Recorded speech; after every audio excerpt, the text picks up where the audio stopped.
Periods red blood story. आज रीना बहुत खुश थी। अब उन दिनों की शर्मिंदगी महसूस नहीं होगी। आज उसके स्कूल में एक मशीन लग गई है जिसमें महज 5 रुपए का सिक्का डालकर खुद सैनिटरी पैड निकाल सकेगी, साथ ही इस्तेमाल की हुई पैड को भी सबकी नज़रों से छुपाकर फेंकने की ज़िल्लत नहीं होगी। इसके लिए भी इंसिनरेटर लग गया है जिसमें इस्तेमाल की हुई पैड को बड़ी आसानी से डिस्ट्रॉय कर लेगी। रीना को आज भी याद है, 10-11 साल की उम्र रही होगी। स्कूल में अचानक से पेट में बहुत जोरों की दर्द होने लगी थी। वह पेट पकड़कर स्कूल में ही बैठ गई।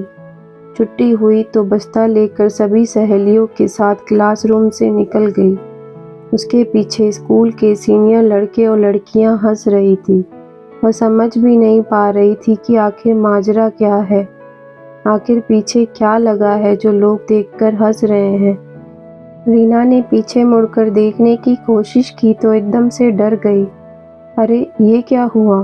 पूरी ड्रेस लाल रंग से लगी हुई थी। कहाँ चोट लगी जो इतना खून निकला? वह जल्दी जल्दी भागकर घर पहुंची। पेट में अब भी दर्द हो रहा था। घर पहुंचकर वह सीधे माँ के पास गई तो वहाँ दादी भी बैठी थी। माँ देखो ना, मेरी ड्रेस में क्या लगा है और पेट में भी बहुत दर्द हो रहा है। उसकी बात सुनकर माँ हंसने लगी और कहा, कुछ नहीं, जाकर बाथरूम में कपड़े बदल लो। अरे ध्यान रखना, वहाँ मेरे ठाकुर जी का वस्त्र रखा है, उसे हाथ भी नहीं लगाना, अपवित्र हो जाएंगे।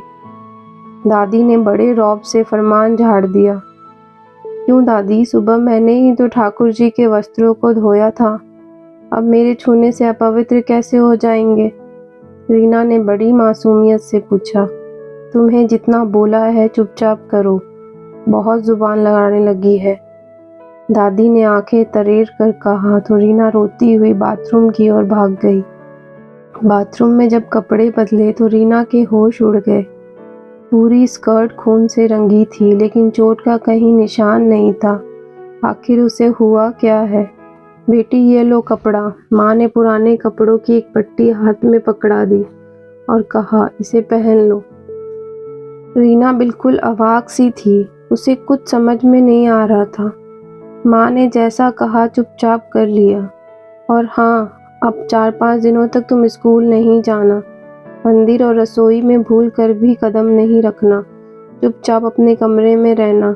जब बोलूं तभी तुम स्कूल जाना, नहीं तो ठाकुर जी नाराज हो जाएंगे। माँ ने दादी का फरमान दोहरा दिया।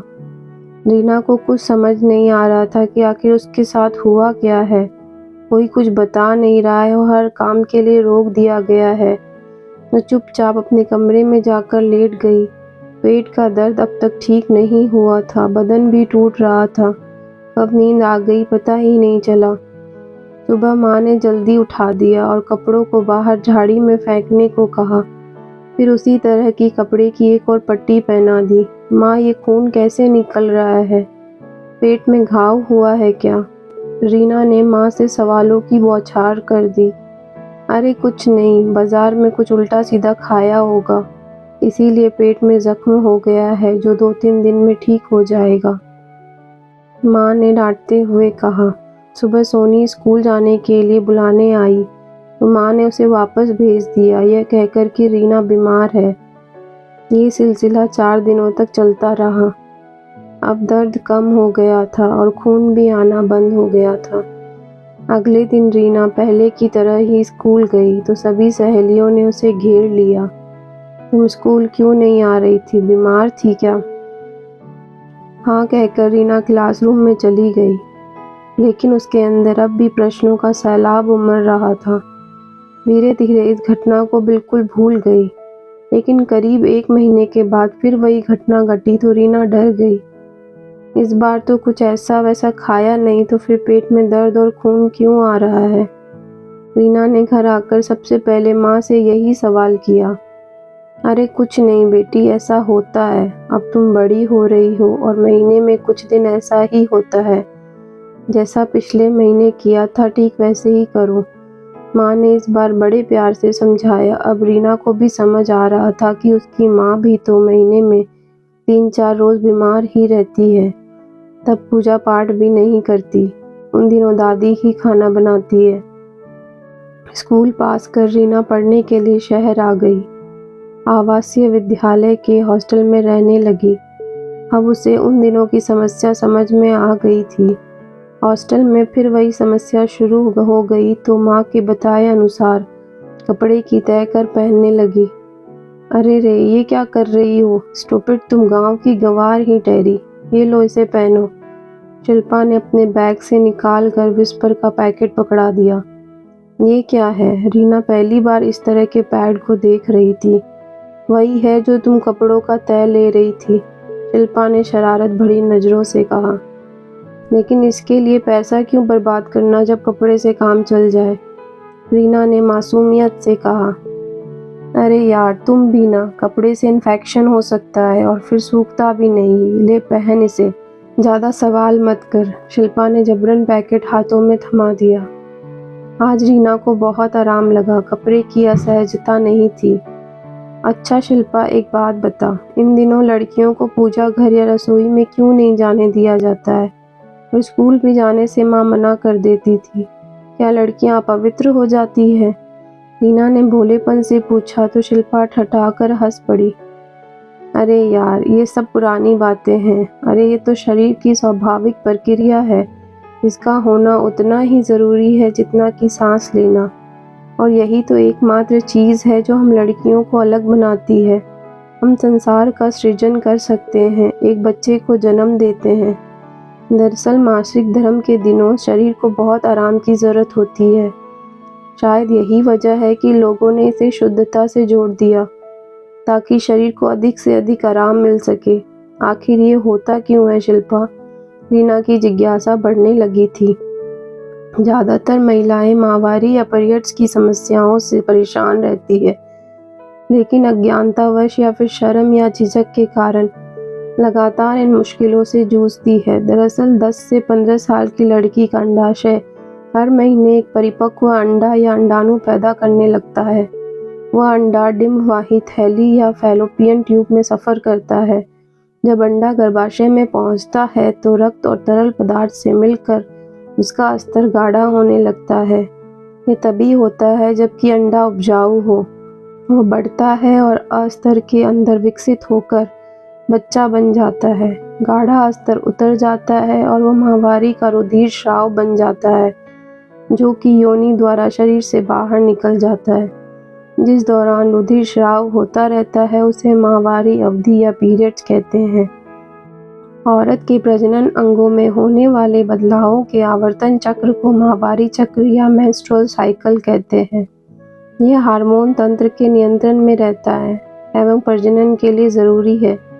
माहवारी चक्र की गिनती रक्तस्राव के पहले दिन से की जाती है, क्योंकि इसका हार्मोन चक्र से घनिष्ठ तालमेल रहता है। माहवारी का खून स्राव हर महीने में एक बार 28 से 32 दिनों के अंतराल पर होता है। ये पीरियड्स हम लड़कियों को पूर्ण औरत बनाती है। शिल्पा अपनी सारी पढ़ाई रीना के दिमाग में उतार देना चाहती थी। रीना को भी इसे समझने में मज़ा आने लगा था। उसने सवालों की बौछार शुरू कर दी। अच्छा, तो फिर इतना दर्द क्यों होता है? एक्चुअली में जब डिम्ब का स्तर उतरता है तो उससे दर्द होता है। पीरियड्स में निचले उदर में ऐंठन बड़ी पीड़ा होती है। किसी औरत को तेज दर्द हो सकता है जो आता है और जाता है, या मंद चुभने वाला दर्द हो सकता है। इनसे पीठ में दर्द हो सकता है। दर्द कई दिन पहले भी शुरू हो सकता है और माहवारी के एकदम पहले भी हो सकता है। माहवारी का रक्तस्राव कम होते ही सामान्यतः यह खत्म हो जाता है। इससे घबराने की आवश्यकता नहीं है, बस आराम की ज़रूरत है। समझ गई? तुम शायद ठीक ही कहती हो। मैं इस बार घर जाकर माँ और दादी को इस विषय में बढ़िया से बताऊंगी। साथ ही माँ के लिए भी बाजार से बढ़िया पैड ले जाऊंगी। कपड़े से कितना इन्फेक्शन होता है ना। रीना मानो आज ही जाकर माँ को समझा देना चाहती थी। अगली बार उसे फिर जरूरत हुई, लेकिन शिल्पा तो छुट्टी में घर गई थी। अब क्या करे समझ में नहीं आ रहा था। उसने शहर में आते आते बड़े बड़े होर्डिंग्स में विस्पर का विज्ञापन देखा था। लेकिन दुकान जाकर खरीदने में बड़ी शर्म आ रही थी। बहुत हिम्मत कर एक दुकान पर गई। वहाँ बहुत सारे तरह तरह के पैड भी थे, लेकिन दुकान में पुरुष होने के कारण मांगने की हिम्मत नहीं हुई। कई दुकान भटकती रही। आखिर एक लेडीज स्टोर मिल गई जिसके काउंटर पर एक लड़की थी। मुझे ये वाला चाहिए। बड़ी झिझक से रीना ने विस्पर के पैकेट की तरफ उंगली बढ़ाकर कहा।